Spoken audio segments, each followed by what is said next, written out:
Okay. Good evening, students, and welcome back again to another class of English grammar.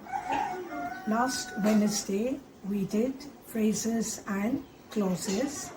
Today, we will go a little ahead and we will do clauses and the types of clauses. Now, if you remember, in the last class, we said what a clause is. And I told you that a clause is a group of words that has a subject and a finite verb and is part of a sentence. Now, you know that the subject is the naming word in a sentence, and the finite verb is the verb which can take a different form of the tense of the verb. Now, the finite verb, if you remember, must always agree with its subject in number and person. Therefore, the group of words which has this subject and a finite verb and is a part of another sentence, such a group of words we call as a clause. Now, in today's class, we are going to do the types of clauses. We have mainly three types. We have a principal clause, we have the subordinate clause, and we have the coordinate clause. We will study each clause separately. We will see what is a principal clause, we will see what is a subordinate clause, and we will see what is a coordinate clause. Now, the principal clause.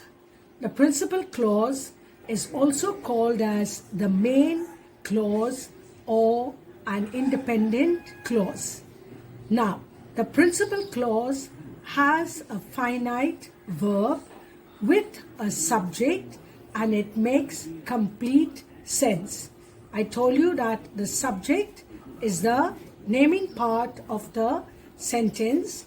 The finite verb or the verb is the doing part. So the principal clause has its subject and has its verb and it makes complete sense. Let's look at these examples. Some children are playing in the park. Children will be your subject. Are playing is your finite verb. Now, this sentence has the subject, some children. It has the finite verb, are playing, and it has what you call as the predicate part of the sentence. So, some children are playing in the park. This group of words gives me complete sense. I call such a group of words as the principal clause, or I can say it's the main clause, or I can say it's an independent clause. Let's see another sentence. Delhi is the capital of India. Delhi, subject, is my finite verb and the capital of India forming the predicate part of the sentence, the group of words making complete sense. In sentence 3, all children like sweets. All children, the subject, like your verb, like what? Okay, sweets, your object.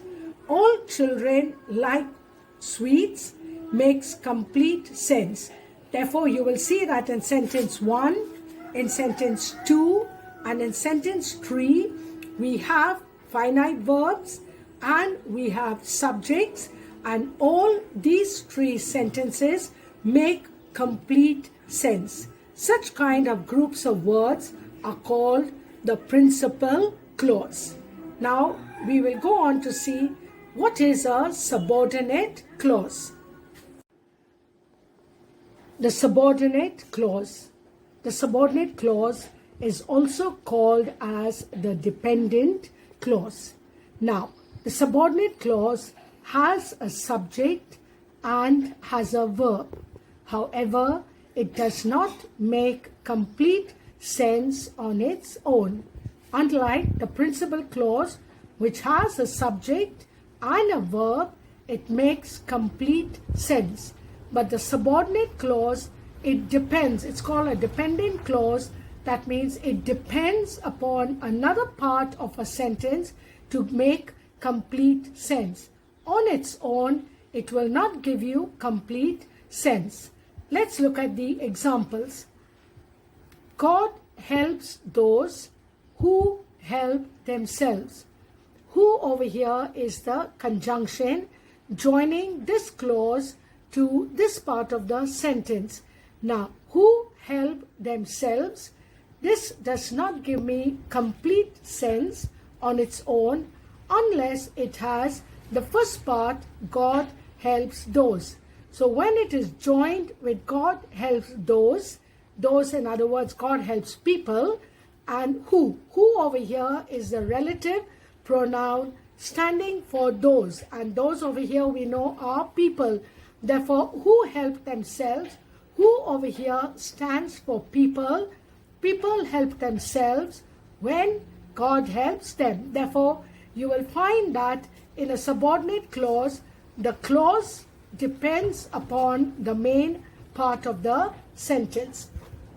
In sentence 2, I was sleeping. Now, I was sleeping makes complete sense. And I can say that this is my main clause or my principal clause. When he came to see me, when is the conjunction which is joining this clause or this part to the main sentence. Now, when he came to see me does not make complete sense. What was I doing? Or where had I gone? I need something more to complete this sense. Therefore, when he came to see me, what was I doing? I was sleeping. Now, I was sleeping is your main clause. When he came to see me is the dependent clause or the subordinate clause. In sentence 3, they arrived at their destination. Main clause, as the sun was setting, again subordinate or depending clause, as is the joining word or the conjunction joining this group of words to this group of words. Therefore, this is called your subordinate or the depending clause. Therefore, remember that the depending clause, even though it has a subject, even though it has a finite verb, you will find that on its own it does not make complete sense. It needs the main clause or the principal clause, and then only the sentence gives you complete sense. So you know now what is a principal clause, you know what's a subordinate clause. Now we will go to the third kind, which is the coordinate clause. Okay, now we have done principal clause, we have done subordinate clause. Let's look at the coordinate clause. The coordinate clause has two or main clauses joined together by a conjunction. Normally, coordinate clauses are joined by coordinative conjunctions. Subordinative clauses are joined by subordinative clauses. Now, you see that it's joined by a conjunction and the clause can stand by themselves. Let's take the example. He picked up his racket. One part of the sentence making complete sense. I'm having a subject, I'm having the finite verb, and the full sentence makes complete sense. I'm joining it with the conjunction and he went out to play. Now, this also is an independent clause. He went out to play. He over there, the subject, went, finite verb, out to play. Therefore, you will observe that I have got two main clauses independent of each other being joined into one long sentence with the conjunction and. Let's see the next sentence. I wanted to watch a movie on TV. Again, this makes complete sense I, my subject, wanted, my finite verb. I wanted to do what? To watch a movie on TV, complete sense. Another sentence, my brother, subject, wanted, again, finite verb, to watch sports. Both these groups of words make complete sense. I am joining them together to make one long sentence by using the conjunction but. Therefore, you will see that the coordinate conjunction has two independent clauses being joined by conjunctions. In sentence 1, I have used the conjunction and. In sentence 2, I have used the conjunction but. Therefore, now you will understand what is the principal clause, what is the subordinate clause, what is a coordinate clause. That's all for this lesson. I hope you have understood. Keep watching again and again. Keep seeing the TV, seeing your video again. And if you have any doubts, feel free to call me at any time, and stay safe. Enjoy your evening. Thank you.